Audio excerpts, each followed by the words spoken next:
Salut Aurel, Salut Jérém, ça va? ça va et toi? Ouais, nickel. Bon, qu'est-ce que tu portes aujourd'hui? J'ai mis la Santos. J'ai du mal à pas la mettre cette montre. J'ai vraiment beaucoup mise cette année. Ça m'énerve. Ça t'énerve? Bah oui, ça m'énerve. Pourquoi? Ouais. Parce que tu mets que ça ou ta Rolex et moi j'ai plus rien. Alors, je suis pas d'accord avec toi. Parce que je mets quand même en ce moment ma F77, ma C1000. Et je te vois pas avec. Ouais, mais on se voit plus. Ouais. Ah, voilà. On voit plus du tout. Qu'est-ce que tu portes toi?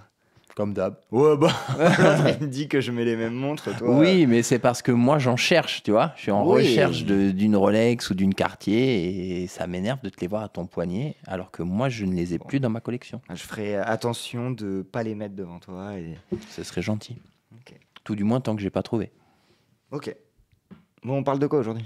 On parle du débarquement. Ah, merci. Hein? Oh, c'est chez moi ou c'est pas chez moi? C'est chez toi. Bah ouais. On parle de Le Forban et d'un chrono qui s'appelle Omaha, qui est sorti à l'occasion des 80 ans du débarquement. Voilà, donc il y a déjà quand même quelques temps. Oui, c'est sorti en septembre, je Ouais, pense. c'est ça. L'année dernière, en septembre. Ouais, Bah, on en parle. on en parle.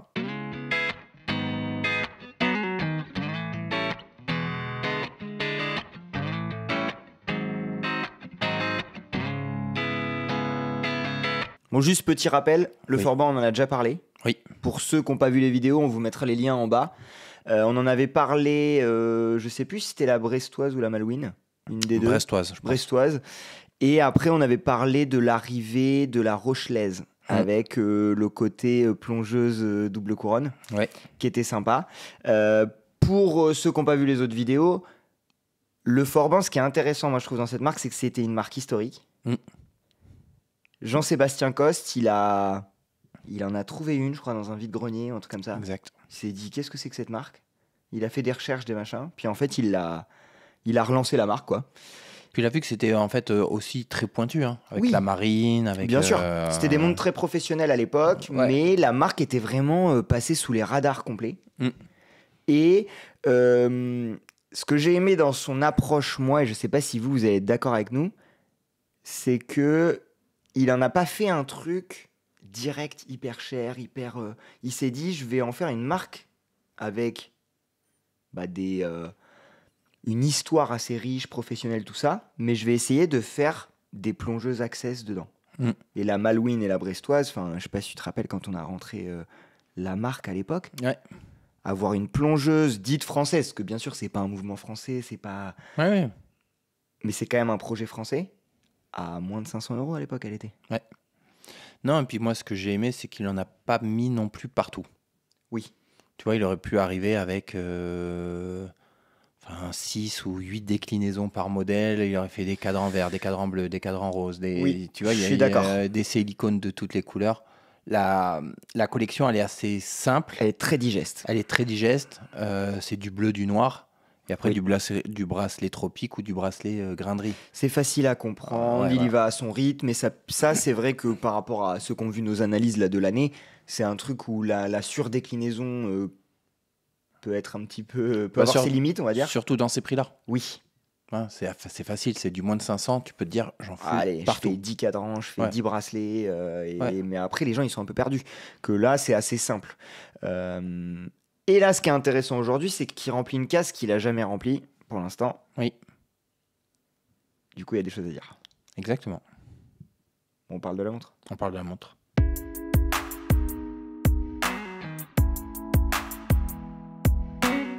Bon, tu nous rappelles un peu les specs ou?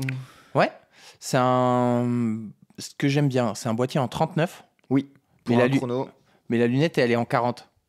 Oui, ça on l'a déjà eu On plusieurs l'a fois, déjà c'est eu qu'elle plusieurs dépasse un fois. peu. Elle dépasse un peu et c'est sympa. Oui. 46 de corne à corne, donc c'est pas très grand Non. au final. Et ce qui est pas mal, c'est que tu es à 13,9 d'épaisseur. Oui, et puis avec un verre hyper bombé. Hein. Voilà, verre inclus. Tu es à Ouais. 11, attends, je Ouais. l'ai. 11,8 sans le verre. Bah, moi, je suis complètement d'accord avec toi. La première chose que je me suis dit sur cette montre, c'est, et vous êtes souvent à nous demander, c'est combien fait le poignet de Jérém par rapport à cette montre et tout. Là, moi, je fais un petit 17. Ouais. Ça marche. Je savais que tu allais faire ça. 16,5. Allez. C'est pas grave, hein, ça fait pas de toi un monstre. Non, bah non, ça va. Ah oui. Ok. Je regarde quand même. Je veux voir la verte parce que moi, tu me connais. Ouais, on a l'édition limitée et l'édition. Ouais, ça, on vous l'a pas dit en début de vidéo, mais ce qui est intéressant aussi là-dessus, c'est qu'il a fait un duo. Il y en a une limitée à 44 pièces. Je me demande pourquoi. On sait pas. Qui vient dans un coffret un peu cool. Ouais. Petite caisse de ralliement là. Ouais, c'est ça, exactement. Avec le côté un peu vert doré et l'autre est dite noir et doré, mais on va en reparler, elle est un peu bleutée, je trouve. Ouais, moi aussi je trouve. Mais oui, les proportions, c'est une des forces de la montre. Parce que ça reste un chrono Seiko. Oui. Automatique. Oui. Il n'est pas à remontage manuel. Oui. Moi, j'ai vu des Cellita manuels, Oui. limite dans les mêmes proportions que ça. Oui, je comprends. Tu vois ce que je veux dire? Et puis, c'est pas non plus un tout petit format, quoi, tu vois. Ouais. C'est typiquement le genre de pièce où toi, tu peux l'avoir et moi aussi. Oui. Alors qu'on n'a pas les mêmes poignées. Exactement. Après, rien de spécial, fond de boîte plein. Sur les deux, c'est le même. Hein. Ouais. Fond de boîte vissé, avec une étoile à l'arrière qui fait très militaire, qui fait très débarquement. C'est ce qui était sur le côté des chars et tout. Quoi. Oui. Voilà. Est-ce que tu crois qu'il doit payer pour utiliser Oma? Je sais pas du tout. Je me demande ça. Je sais pas du tout. J'en ai aucune idée. Après, c'est cool ce genre d'édition parce que ça reste dans la... Tu sais, dans la veine un peu de mettre en avant des endroits, des ports de France. Oui. Un peu mythiques, on va dire. Et là, les plages du débarquement, on t'es pas sur un port entre... exactement, mais c'est... Ouais, parce que oui, le Forban, tous ces noms de modèles sont inspirés d'un port. Ouais. T'as la Rochelaise, la Malouine, la Brestoise. Là, il passe à l'édition Oma pour le chrono. Et puis, il y en aura sûrement d'autres après, je pense. Il y a toujours un petit clin d'œil. Ouais. Moi, ce que je voulais dire aussi par rapport à cette montre, on n'est plus forcément dans les specs, mais plutôt dans le côté esthétique. Ouais, dans le design. Dans le design. J'ai eu peur des deux modèles en photo. Ah oui, ok. Parce que, je trouvais qu'elle manquait un peu de finition sur le site internet. Ok. Et le côté, la cocarde tricolore, là, ça me faisait très peur sur le cadran. Le bleu, blanc, rouge. Je suis vraiment pas fan d'habitude. Oui. Et que ce soit sur la verte ou sur la bleue, ça reste en fait très doux. Et beaucoup moins marqué que sur le site. Ouais, sur le site, tu as l'impression que le bleu, blanc, rouge est hyper fort sur le cadran, alors que pas trop. Ouais, je suis d'accord avec toi. Tu vois ce que je veux dire? Ouais. Et même tous les éléments un peu dorés sur l'édition limitée, j'avais peur qu'on voit trop le Forban, qu'on voit trop Oma, tout ça. Et en fait, ça s'efface vachement. Ça s'efface vachement parce que doré et le vert qu'il a choisi, c'est quand même très proche comme Pantone. Bah, et en plus, il est ultra soleillé. Et donc, tu as beaucoup de reflets dorés, effectivement. Et ça s'efface. Et ce qui est bien, parce qu'autrement, il aurait été trop chargé. Ah oui, clairement. Ouais. Mais ce que je veux dire, c'est que peut-être tes macros seront salutaires dans le choix. Bah, on va essayer. Le but, c'est qu'ils voient le mieux possible. Hein. Pour le choix pour certains. Mais il faut se dire que c'est moins agressif qu'on peut voir sur le site internet et beaucoup mieux fini. Oui, je comprends. Tu vois ce que je veux dire? Je comprends. Moi, dans les éléments esthétiques, puisqu'on est là-dedans, les deux trucs où j'ai été content de ce que JS a fait, c'est la boucle. Ouais, très travaillé. Moi, j'ai une passion pour les boucles. Et j'ai un peu de mal, quand tu passes un certain gap de prix, de pas l'ajouter, de pas la modifier. C'est un peu ce qu'on avait dit sur la Lip, tu sais. Ouais, je suis la d'accord. T18, je trouve qu'elle méritait une boucle un petit peu plus signée. Oui. Sans forcément dire une déployante, une ardillon. C'est plutôt quelle finition t'apporte et est-ce que c'est une boucle où j'ai l'impression que tu l'as acheté sur, chez un fournisseur sans rien changer. Là, le signe, il ressort vachement, il dépasse, il y a un côté un petit peu signé. Et le deuxième truc, c'est la couronne. Ouais. En fait, la couronne, je trouve qu'elle nous amène dans l'univers un peu Oma, guerre. Tu sais, c'est ce qu'on appelle les couronnes oignons, là. Ouais. Et je trouve que ça va dans le thème. Généralement, tu l'as sur des fliggers ou sur ça. C'est ça. Et en plus, je trouve qu'il l'a un peu écrasé. Ouais. Ce qui lui va plutôt bien. Ouais. Que la faire ressortir comme sur une fligger, tu sais. Bien sûr. Bien sûr. Et le troisième point que je trouve très intéressant, et là, vous allez peut-être me tomber dessus, mais j'ai envie de savoir ce que vous en pensez. En fait, il a vissé la couronne. Je trouve ça très intéressant pour une... Parce que même si c'est un chrono, le Forban, ils sont associés au maritime. C'est quand même le Forban sécurité mer. Dans leur histoire, il y avait beaucoup de trucs avec les marines, tout ça, comme tu disais. Ils se basent sur des ports. Là, les plages du débarquement, les mecs qui sont arrivés, j'espère qu'ils avaient des montres étanches parce que, tu vois... Et je trouve ça intéressant. Maintenant, il n'a pas réussi à pousser l'étanchéité très loin. Et il met la minuterie de plongée aussi sur un quart d'heure, sur sa lunette. Oui, sur sa lunette.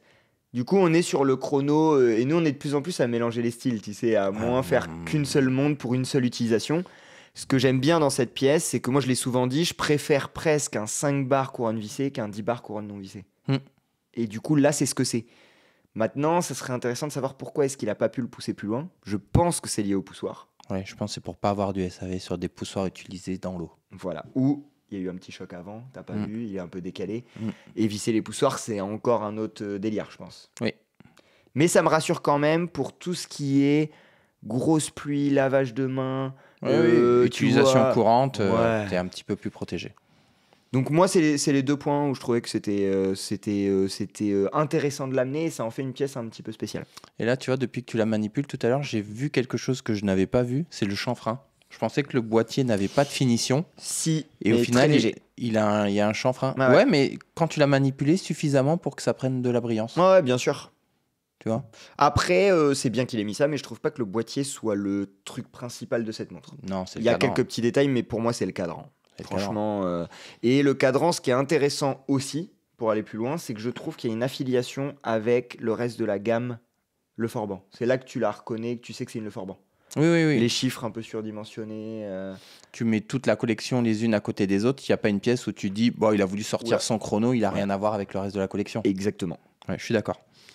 Moi, ce que je voulais dire, oui, c'est sur celle-là, mais tu l'as dit un petit peu, mais on revient dessus, c'est que la noire, selon l'inclinaison... Il dit noir dans son site ? Ouais, elle est vraiment marquée comme noire, ouais. Ok. Elle a vraiment un côté un peu bleu canard. Franchement, pour le coup, c'est vraiment une pièce qu'il faut essayer parce que elle fait très bleu. Hein. Là, t'as vu quand je la bouge à la lumière, c'est impressionnant. C'est clairement bleuté. Hein.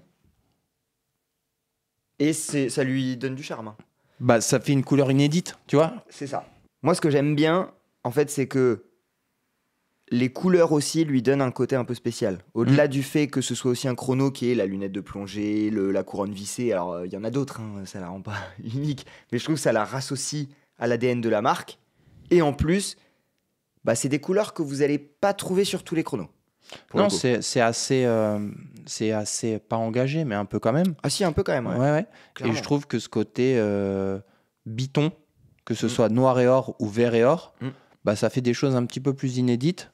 J'en suis sûr que c'est une montre que tu as au poignet où les gens te font des compliments, ils la remarquent en tout cas. Ah oui, bien sûr. Et pour aller plus loin, c'est un peu comme la couronne oignon, là, ça fait très, ça la ramène à l'époque où elle est censée faire un clin d'œil. Le gilt aussi. Hein. Oui, bien sûr. Le gilt, ça fait très... Alors là, quand tu as en plus l'édition limitée avec l'écrin, c'est... Mais tu sais, elle a un côté un petit peu Longines Spirit, là. Oui, tu vois... J'ai bugué pendant un moment à me dire, elle me fait penser à quelque chose, mais j'arrive pas à savoir quoi, c'est ça. Ouais. C'est ça. Il y a un délire qui peut ressembler à Longines, ouais. Clairement. Puis en plus, Longines, ils aiment bien le gilt, ils aiment bien rappeler qu'ils sont là depuis longtemps. C'est ça. Les 2 bracelets, donc un noir, un marron vintage. Oui. C'est un peu un peu travaillé là. Un cuir brut, un peu frotté, quoi. Ouais. Qui lui va bien. Moi, j'aime bien, ouais. Les 2. Hein. Moi, j'attendais pas forcément un acier là-dessus. Je sais pas toi, des fois, on se dit que passer un certain prix, il faut qu'il y ait un acier. En fait, je suis en train de me rendre compte que je suis très peu chrono sur acier. Oui. S'il y a bien un style de montre qui va bien, qui est pas obligé d'avoir un acier, c'est les chronos. Même quand je joue à un speed, j'adore le speed sur acier. Hein.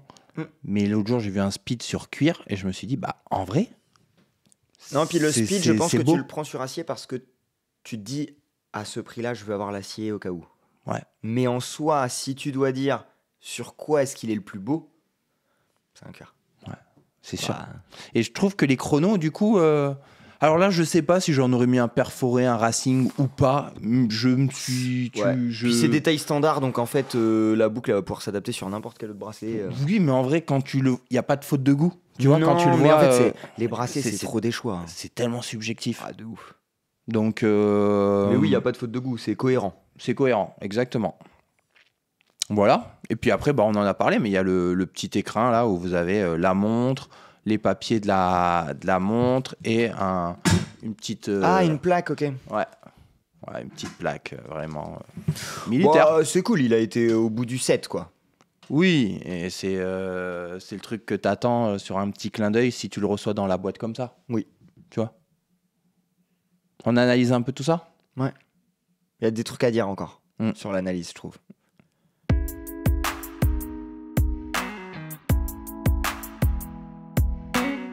Moi, j'ai envie d'ouvrir le chapitre du prix.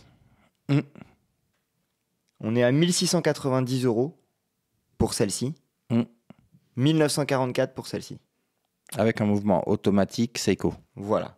Il y a deux choses pour moi dont il faut qu'on parle et je vous attends en commentaire si voilà, vous avez un avis à nous dire sur est-ce que c'est le bon prix par rapport au mouvement et l'écart de prix entre les deux. Pour moi, c'est deux choses dont il faut parler. Non, et aussi, il faut dire... Enfin, oui, je suis d'accord avec toi.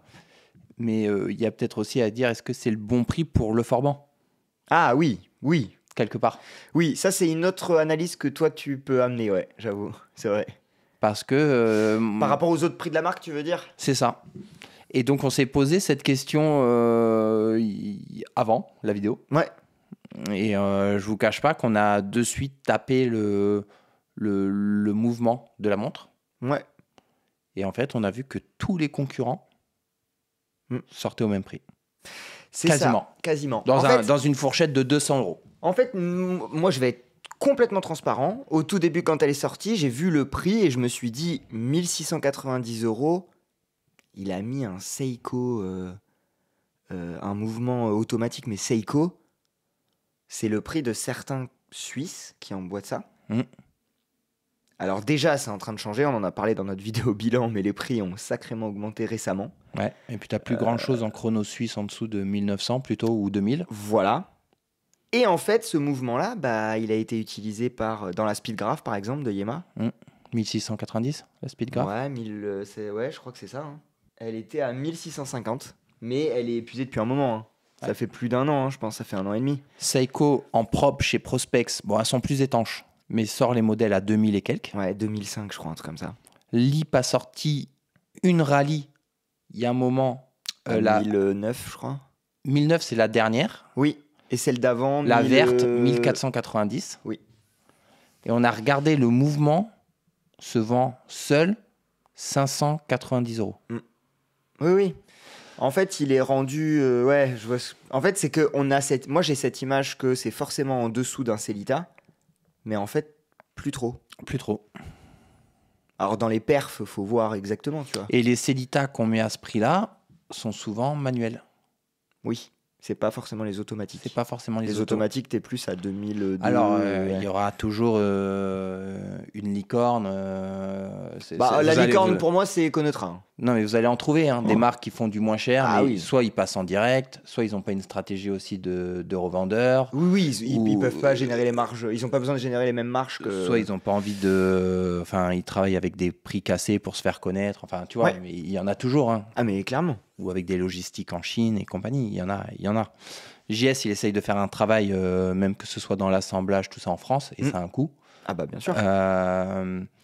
Au final, ce qui pourrait nous paraître cher est dans les prix du marché. Oui. Et est-ce que toi, t'aurais préféré qu'il essaie de mettre du suisse et que, quitte à ce que ça monte encore le prix ? Non. Non. Moi, comme j'ai dit, au regard de la marque, je préfère qu'il essaye d'être au plus bas possible de ce qu'il puisse faire. Ouais.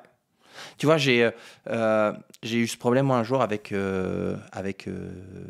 Zeppelin. Pour toi, le Forban peut pas être une marque qui va trop loin dans les prix, quoi. Ouais. Ok. En fait, c'est que tu perds ton client de tous les jours et tu vas pas forcément gagner celui que tu vises, quoi. Celui que tu vises. Parce et est-ce que toi, tu as ce truc de les gens, ils vont venir devant une vitrine et ils vont voir une plongeuse à 490 et un chrono, imagine, il met du suisse et il passe les 2000. Ils vont pas comprendre. Ils vont pas comprendre. Ouais. Zeppelin, pendant très très longtemps chez moi, ça a été la meilleure marque magasin. Ouais. Ils ont commencé Quand je suis arrivé, c'était un peu ça. Ils ont sorti des modèles suisses ou des chronos Seiko à 1600, 1400. On les a jamais vendus, si ce n'est à moins 30, moins 40 en solde. Ça veut bien dire qu'il y a un facteur prix par rapport à la marque à un moment donné pour le consommateur. Oui, où la marque, elle est dans un range de prix. Et ouais. Mais là, il est dans les prix. Alors après, c'est juste qu'il va... Non, mais par exemple, est-ce que tu aurais aimé qu'il fasse un chrono méga quartz? Oui. Et que du coup, il soit à, je sais pas, à 600 € ou un truc comme ça. Ouais. Bah moi, j'ai un déclic là sur les mouvements où c'est de moins en moins grave. J'ai eu un déclic où... Ah, puis ça dépend pour quelle pièce et quelle place ça va avoir dans la collection, quoi. Ouais. Non, mais j'ai eu un déclic sur le mouvement manuf. C'est pas forcément ce qu'il y a de mieux et c'est pas ce qu'il faut chercher à tout prix, tu vois. Et là, maintenant, j'ai un déclic sur... même si un jour j'ai envie de me faire kiffer sur un quartz, je pense que je me ferai kiffer sur un quartz. Alors que j'ai longtemps dit, je porterai jamais de quartz de ma vie. Je sais, mais on a des phases dans nos collections. Et je pense que là, t'es dans une nouvelle... Ouais. Ah, c'est un nouveau Aurélien que j'en fasse de moi. Un nouvel homme. Oh là là. Un nouvel homme. C'est fou, hein, ça. Voilà. Non, mais je comprends tout ce que tu dis, en vrai. Et en fait, je pense que avec cette pièce, peut-être qu'ils s'attendaient à aller chercher des clients Leforban déjà équipés qui voulaient élargir leur collection en puissance dans la marque et avoir un chrono. Et je pense en fait qu'il ira chercher les gens qui cherchent un chrono et qui vont mettre toutes les montres dans leur budget en comparaison et qui vont tomber sur une Leforban. Mais qui ne seront pas des gars qui ont forcément déjà eu la Rochelaise ou la Brestoise. Exactement. Et comme ça va se jouer dans entre 200 et 400 €, et ben ce sera ce que le gars veut bien y mettre dans le design, l'affect et tout ça. Dans l'affect de la marque, de ce qu'il en a compris. De ce qu'il en a compris, tout ça. Ok. Et aussi, dans les chronos, on l'a déjà dit, mais en fait, il y a un gros gap entre mettre un quartz ou un méca quartz et mettre de l'automatique. Et en fait, il n'y a pas ce même gap de prix qu'on peut retrouver sur du 3 aiguilles ou 3 aiguilles date entre le japonais et le suisse. Et là, c'est ce que nous, on s'est aussi rendu compte en faisant la vidéo.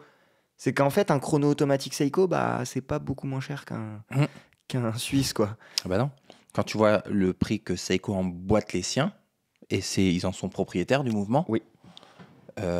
Tu vois que quand Yema ou Lip sortent des montres à ce prix-là, je suis pas sûr qu'ils fassent les mêmes marges sur les chronos, malgré qu'ils soient à ce prix-là, que sur leurs 3 aiguilles. Oui.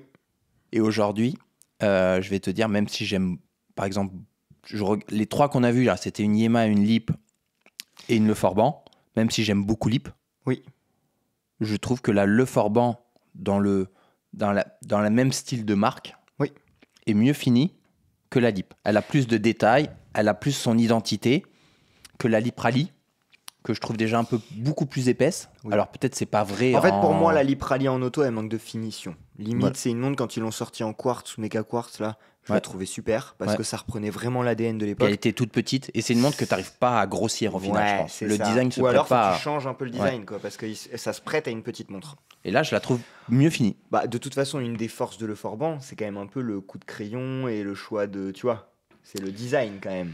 Et puis JS, il a d'autres marques un peu plus luxe. Oui. Donc je pense qu'il sait aussi fabriquer ce genre de pièces un petit peu plus accessibles. En y mettant en se disant là faut que je donne un peu plus vu que je vais passer dans un gap de prix un peu plus élevé, quoi. Mais c'est ce qu'on avait dit sur le format, c'est que c'était quand même, on sentait que ça rayonnait plus haut que le prix qui était placé. Oui, là je trouve ça rayonne pas forcément plus haut que le prix qui est placé. Oui, t'en as pour ton argent. Voilà. Ouais, je suis d'accord. Mais dans les autres, en même temps, c'était plus facile pour lui de rayonner plus haut parce qu'il a mis des prix. Quand t'es à 500 € sur une plongeuse dite française, c'est quand même. Je suis d'accord.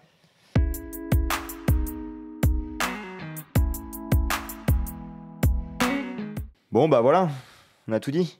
Je sais pas, tu vas ajouter quelque chose? Non. J'aurais bien aimé l'emmener sur les plages, tu vois, faire une petite vidéo un peu. En jeep et tout. Ouais, tu sais, j'arrive en courant déguisé en soldat. Je me suis dit, c'est peut-être too much. Ah, puis toi, t'as tellement la tête du soldat. Ah, je viens de me refaire la pecou en plus. Toi, je te vois très bien dans des films de reconstitution. Mais j'aurais dû au moins venir avec les 2 traits là, tu vois. Ouais. Et j'amène la truc comme Oui, ça. mais tu fais plus Première Guerre mondiale, toi, pas Seconde. Ah ouais? Ouais, je te vois vraiment le poilu. T'es en train de... C'est exactement ce que j'allais dire. Ouais. Waouh, ok, Ouais. je suis un poilu, moi. Et je te jure, on pourrait faire un montage avec un... T'as trop Ah la ouais. tête Vas-y. des films et tout, des soldats de ces années-là. Je vais essayer d'intégrer des petites images pour qu'on finisse sur une note. Un petit peu drôle.